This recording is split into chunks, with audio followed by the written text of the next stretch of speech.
All right, butterfly with invert double crochet entrance. You're going to start with a fabric spread and upside down invert double crochet. You're going to bring the tails behind you and cross. You're going to bring the fabric back in front and switch your grip. You're going to bring your knees into your chest and straddle. Keep your arms long here, and you're going to rotate forward. Your arms will catch you on that top fabric.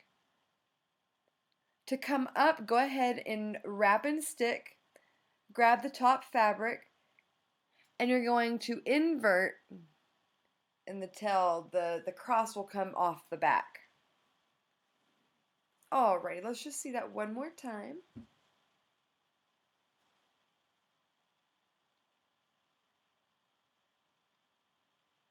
Alright, invert double crochet.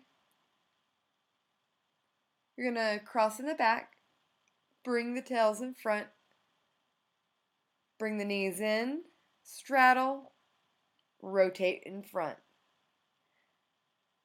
Wrap and stick, invert, and you're out. Alright guys, if you'd like to see more tutorials, go ahead and subscribe to our YouTube channel and ring that bell so that you're the first to see the tutorial.